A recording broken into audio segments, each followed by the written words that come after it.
एक ऐसा केस जिसे सुनने के बाद आप लोग भी यकीन नहीं करेंगे कि कोई शख्स किसी को मारने के बाद उसकी आत्मा से बात करना चाहता है, और मारने के बाद भी उसे यकीन नहीं हो रहा था कि मेरे साथ इसने धोखा नहीं किया, और वो फिर भी उसी की आत्मा से पूछना चाहता था कि तुमने मुझे कहीं धोखा तो नहीं दिया। और फिर वो उसकी आत्मा को बुलाकर उससे सारी बातें क्लियर करके उसे फिर इस दुनिया में वापस लाकर उससे शादी करने की सोच रहा था। भला ये पॉसिबल कैसे है? मुझे तो समझ में ही नहीं आता कि लोगों की सोच क्या से क्या होती जा रही है, और वो इतना डीप कैसे सोच लेते हैं जो कि इस दुनिया में मुमकिन ही ना हो। और जब प्रेस वालों ने इसका इंटरव्यू लेना चाहा, आप इसकी अकड़ देखिए, और इसके चेहरे पर साफ दिखाई दे रहा है कि इसे किसी भी बात का कोई पछतावा नहीं है, किसी से भी कुछ लेना देना ना हो। तो चलिए वीडियो को स्टार्ट करते हैं, लेकिन उससे पहले आप खुद इसकी छोटी सी वीडियो देखिए जो भी रिपोर्टर्स इससे पूछताछ कर रहे हैं और ये कैसे कैसे जवाब दे रहा है। क्या हुआ था? क्यों मारा? तो लवर थी ना, फिर क्यों मारा?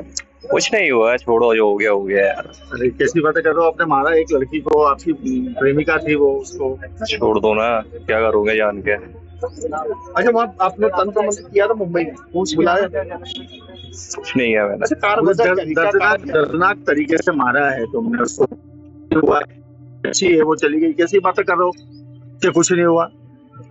उसके माँ बाप ने उसको पाल पोस के बड़ा किया, आपने उसको जान से मार दिया और बोल रहे हो कि कुछ नहीं हुआ। तो पछतावा नहीं है? इस चीज का पछतावा नहीं है? किसी की बच्ची को मारना पछतावा नहीं है इस चीज का? इसकी बच्ची को मारा है इतनी हैवानियत के साथ। बेटा बेटा बेटा बेटा क्यों मारा? कारण तो बता दो, मारा क्यों है? कारण तो बता दे। अच्छे को सबको कारण बताऊंगा अच्छे से। क्या बताएगा?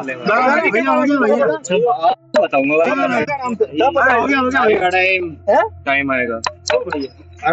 इस लड़के का नाम है पीयूष धवनोदिया। पीयूष धवनोदिया इंदौर में रहकर एमबीए की स्टडी कर रहा था। इसने किराए पर एक घर लिया हुआ था, और जहां ये पढ़ाई कर रहा था वहीं पर ही एक लड़की पढ़ा करती थी। दोनों क्लासमेट थे और दोनों में प्यार हो जाता है। दोनों जैसे एक दूसरे से प्यार करने लगे, और इसके बाद दोनों के ही घर वालों को पता चल चुका था कि ये दोनों ऐसे ऐसे एक दूसरे से प्यार करते हैं। अब यहाँ लड़की के घर वाले तो मान चुके थे, क्योंकि पीयूष ठीक ठाक लड़का था, किसी भी तरह का कोई ऐब नहीं था, और एमबीए कर रहा था। घर वालों को तो रिश्ता यहाँ मंजूर था ही, लेकिन पीयूष के पिता इस रिश्ते के लिए राजी ही नहीं थे। पर पीयूष ये सोचता था कि कोई बात नहीं, कभी ना कभी कोई ऐसा दिन तो निकल कर आएगा कि पीयूष के पिता भी इस शादी के लिए राजी हो जाएंगे और सब कुछ ठीक हो जाएगा। 10 फरवरी 2026 से ये कहानी स्टार्ट होती है। पीयूष और इसकी गर्लफ्रेंड, ये जो गर्लफ्रेंड थी पीयूष की, इसने अपने आधार कार्ड में कुछ करेक्शंस वगैरह करवाने थे, और ये वहां ऑफिस गई अपने आधार कार्ड को कुछ ठीक वगैरह करवाने के लिए। इसके पिता उस लड़की को छोड़ने गए, और यहाँ धीरे धीरे टाइम बीतते बीतते शाम हो चुकी थी। पिता अपनी छोटी बेटी से पूछते हैं जब जॉब से वो वापस आए कि उनकी बेटी घर पहुंची नहीं, वो कहाँ है। घर वालों को पता है कि वो पीयूष के साथ है, दोनों एक दूसरे से प्यार करते हैं, उसी के साथ गई होगी ऑब्वियसली। और बहन का जब फोन नहीं उठाया जाता, और जब वो लड़की अपने पिता का, अपनी माँ का फोन नहीं उठाती, तब उसकी छोटी बहन उसे फोन करती है। कुछ बात हुई, सब कुछ ठीक था। रात 10:30 बजे के आसपास उसकी छोटी बहन के पास एक मैसेज जाता है कि वो आज घर नहीं लौटेगी। घर वाले परेशान थे, अब वो ढूंढने लगे लड़की कहाँ है, और उन्हें यही लग रहा था कि पीयूष के साथ होगी, कोई बात नहीं, चलो आ जाएगी। 11 तारीख आ गई, लेकिन लड़की घर नहीं पहुंचती। तब पिता पुलिस स्टेशन में गए और कंप्लेंट दर्ज करवा दी गई। पुलिस ने ये सब शिकायत नोट की, और पुलिस वालों ने भी लड़की को ढूंढा, लेकिन लड़की मिल ही नहीं रही थी। 10 फरवरी को लड़की गायब हुई थी। यहाँ दिन बीतते बीतते 13 तारीख आ चुकी थी। 13 फरवरी को इंदौर के ही एक मोहल्ले के एक घर से कुछ बदबू वगैरह आ रही थी। पड़ोसियों को ये जब बदबू महसूस होने लगी, और वो लोग जब उस घर में देखने के लिए गए तो वहां तो ताला लगा हुआ था। उन्हें कुछ अब डाउट होने लगा, क्योंकि अब ऐसे केसेस डेली बेसिस पर सामने आ रहे हैं कि किसी ने किसी को मार दिया, अब ये जानवर मरा होगा, ये सब तो बहुत पुरानी बातें रह चुकी हैं। लगातार ऐसे ही केसेस सामने निकल कर आ रहे हैं। जैसे ही उन्हें अब डाउट हुआ, वो तुरंत पुलिस वालों को कॉल करते हैं। पुलिस वाले मौके पर पहुंचे। पुलिस वालों को भी बदबू महसूस हो रही थी। वहां उस दरवाजे पर ताला लगा हुआ था, तो उस दरवाजे के ताले को तोड़ा गया। तोड़कर जैसे ही पुलिस वाले अंदर एंटर हुए, पुलिस वाले खुद हैरान रह चुके थे। अंदर एक पलंग पर लड़की की डेड बॉडी पड़ी हुई थी और उसके बदन पर कोई भी कपड़ा मौजूद नहीं था। रक्त के निशान थे। पास में ही एक चाकू मौजूद था। बियर की कुछ बोतलें पड़ी हुई थी और लड़की की हालत देखकर साफ लग रहा था कि उसके साथ जोर जबरदस्ती की गई है। पुलिस डेड बॉडी को अपने कब्जे में लेती है और उसे पोस्टमार्टम के लिए भिजवा दिया जाता है। इन्वेस्टिगेशन शुरू हुई। उसके पिता को बुलाया गया और उनसे बातचीत की गई।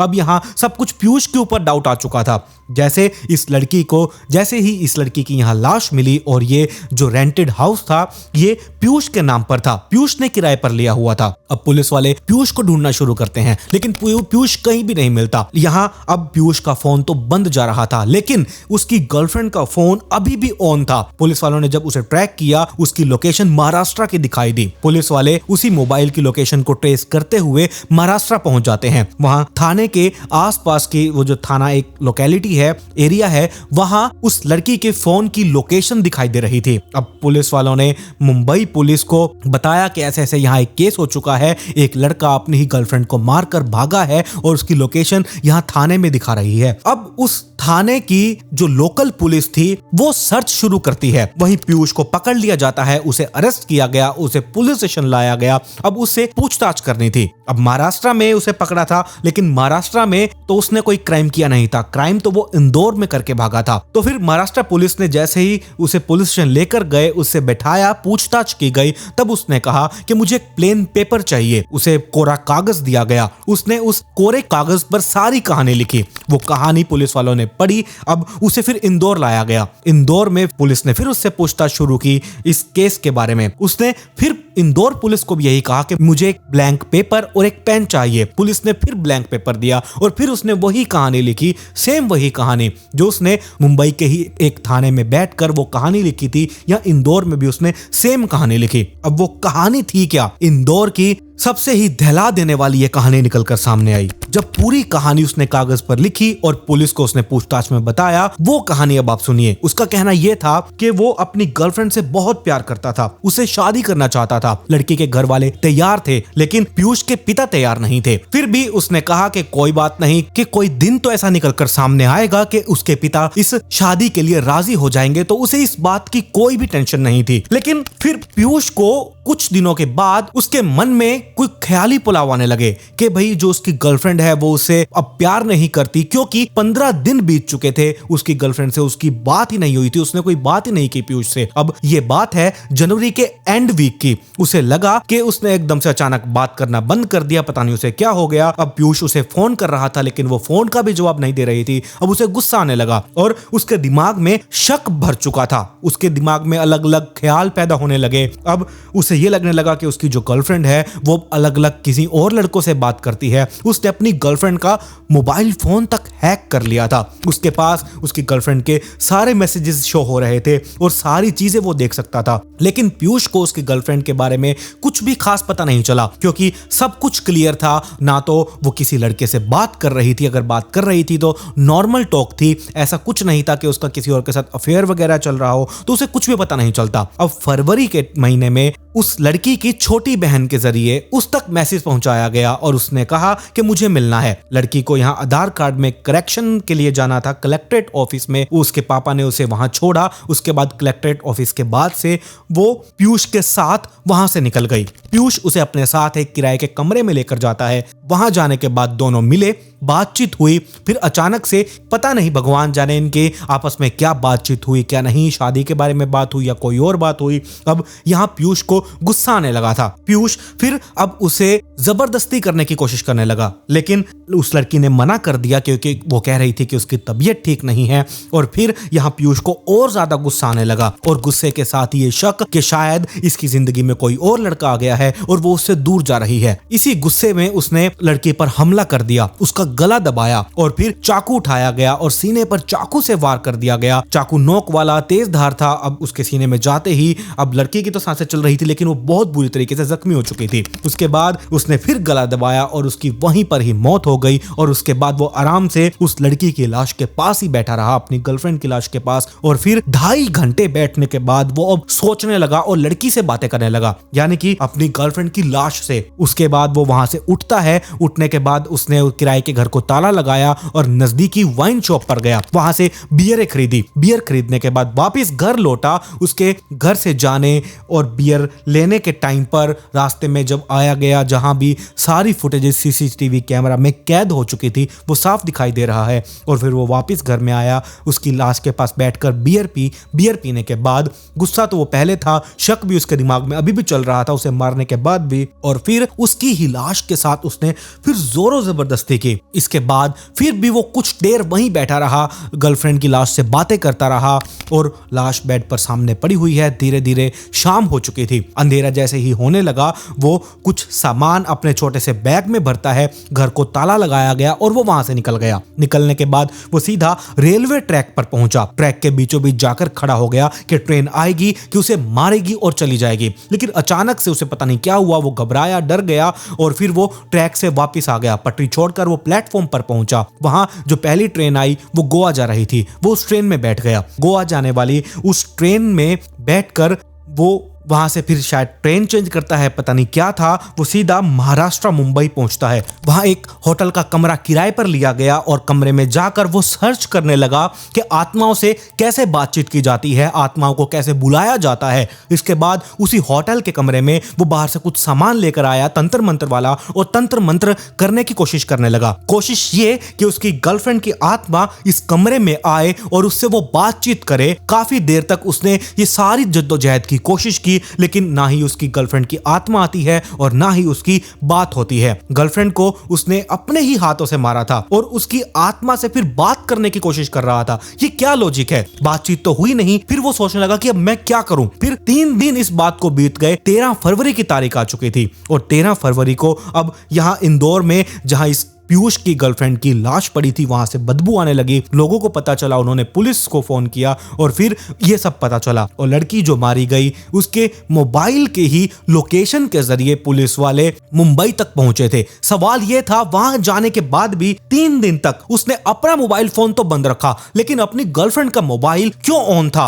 पढ़ा लिखा लड़का था, MBA कर रहा था, स्मार्ट था, तो उसने ये हरकत क्यों की, जबकि उसे पता था कि इस मोबाइल के जरिए पुलिस वाले मेरे तक बड़े ही आसानी से पहुंच जाएंगे। फिर उसने उसकी गर्लफ्रेंड का मोबाइल फोन क्यों ऑन रखा? उसकी एक वजह थी, वो था शक, क्योंकि अभी भी उस शक से, उस ख्याली पुलाव से वो बाहर नहीं निकल पा रहा था कि उसकी गर्लफ्रेंड का किसी और से अफेयर चल रहा था। ये सारी चीजें उसने अपनी गर्लफ्रेंड को मारा, फिर उसने उसका मोबाइल फोन लिया और अगले 3 दिनों तक वो इंतजार करता रहा कि उसकी गर्लफ्रेंड के मोबाइल पर कोई एक ऐसा व्हाट्सएप मैसेज, टेक्स्ट मैसेज या फिर कोई कॉल आ जाए जिसे वो जानता ना हो कि इसका किसी और के साथ अफेयर चल रहा है, और वो उससे पूछे कि वो कौन है और उसकी गर्लफ्रेंड के बारे में जो शक चल रहा था कि किसी और के साथ उसका अफेयर चल रहा है, वो पकड़ा जाए, वो प्रूफ कर सके कि उसका अफेयर चल रहा था। ऐसे ही तो इसीलिए वो अपनी गर्लफ्रेंड का मोबाइल फोन लेकर घूम रहा था। लेकिन उसका शक में ही रहा, कभी यकीन में बदला ही नहीं और ना ही बदलेगा। अफसोस की बात, उन 3 दिनों में उस मोबाइल पर सिवाय उस लड़की की बहन, पिता और माता के अलावा किसी का भी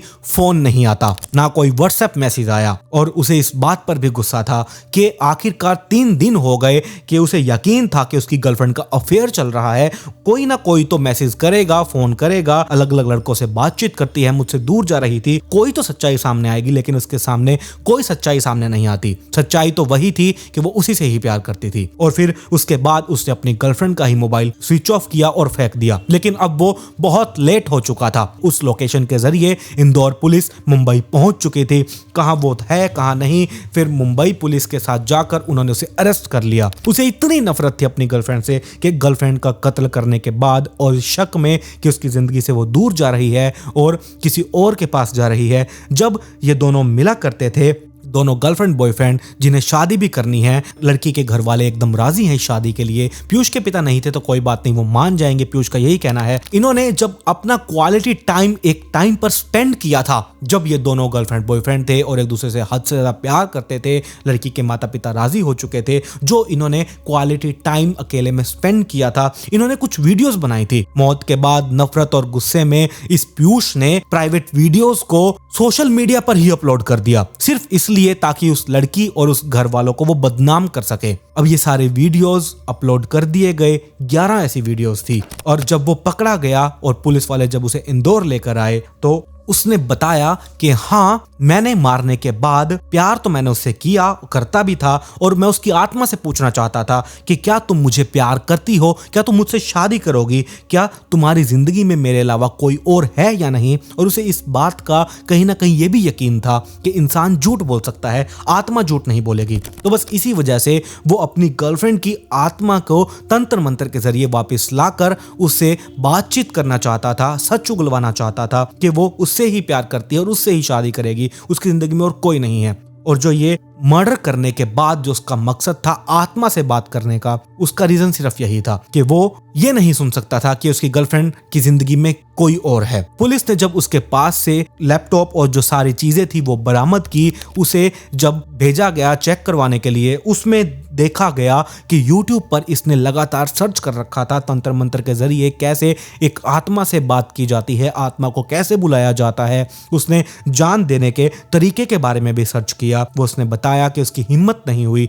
वरना उसने उसी दिन 10 फरवरी को ही कोशिश कर ली थी अपनी गर्लफ्रेंड को मारने के बाद, लेकिन वो डर गया। वो प्लेटफॉर्म पर ट्रेन पकड़कर मुंबई के थाने में जाकर बैठ गया। हालांकि जिस तरीके से उसने ये कहा है, कहानी सुनाई है, जल्द ही मैं वापिस आऊंगा। अब पता नहीं ये लड़का एकदम ठीक है, दिमागी संतुलन में कोई दिक्कत वगैरह तो नहीं, ये तो अभी पता चलेगा। जो भी होगा आगे आप लोगों को बता दिया जाएगा। और एक और ये वीडियो है जो कि मैं आप लोगों को दिखा देता हूं। इस वीडियो में बहुत से केसेस ऐसे होते हैं कि जहां क्राइम सीन वाली जगह पर एक वीडियोग्राफी की जाती है, वहां ज्यादा हद तक जो मर्डर होता है वो मौजूद नहीं होता, लेकिन यहाँ ये शख्स मौजूद है और पुलिस वालों को एक एक चीज बारीकी से डिटेल से बता रहा है कि इसने अपनी गर्लफ्रेंड के साथ कहां, कब, क्या, कैसे, जो भी सब किया वो सारी डिटेल बता रहा है। ये वीडियो है, आप खुद देख लेना, आपको खुद समझ आ जाएगी।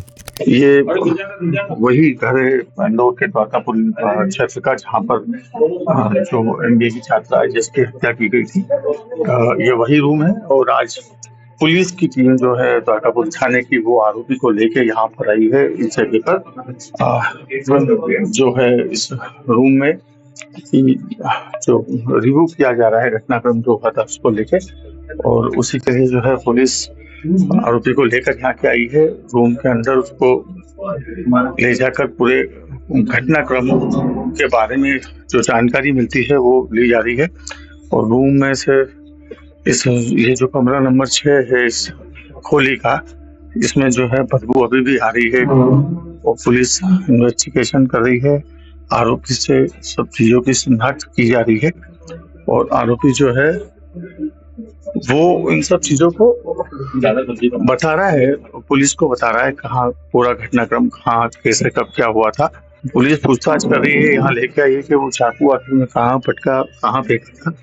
और आरोपी से बहुत सारी ऐसी चीजें हैं जिसके बारे में जो है पुलिस जानने की कोशिश कर रही है कि कहाँ पे कौन सी चीज आपने छोड़ी है। शुरुआत में मैं एक वीडियो दिखा चुका हूं इसकी कि कैसे ये रिपोर्टर से बात कर रहा है कि अपना टाइम भी आएगा, जो हो गया सो हो गया, अब छोड़ो ना, अब तुम्हें जानकर क्या करना है, टाइम आएगा तब पता चलेगा, ये सारी चीजें। मतलब कि इसे कोई पछतावा नहीं, इसके चेहरे पर आप खुद देख सकते हैं मतलब कि क्या चल रहा है। अब आप लोगों की इस कहानी के बारे में क्या राय है? ये कहानी तो यहीं पर ही खत्म होती है, कुछ रिजल्ट निकल कर सामने आएगा तो आप लोगों को जरूर बताऊंगा। फिलहाल तो यही कहानी है। जो भी राय हो आप लोगों की मुझे कमेंट सेक्शन में जरूर बताइएगा। और अभी तक आप लोगों ने इस चैनल को सब्सक्राइब नहीं किया है तो तो चैनल को जरूर सब्सक्राइब कर लीजिए और साथ में नोटिफिकेशन बेल आइकन को दबाना बिल्कुल मत भूलिएगा। मेरी इंस्टाग्राम आईडी भी आप लोगों की स्क्रीन के ऊपर है, इसका लिंक नीचे डिस्क्रिप्शन में दिया हुआ है, जाइए और जल्दी से इंस्टाग्राम आईडी को भी यार जरूर फॉलो कर लीजिए। और लबी सक्सेना का एक कमेंट आया था कि भाई मुझे आपकी हेल्प चाहिए, मेरी जिंदगी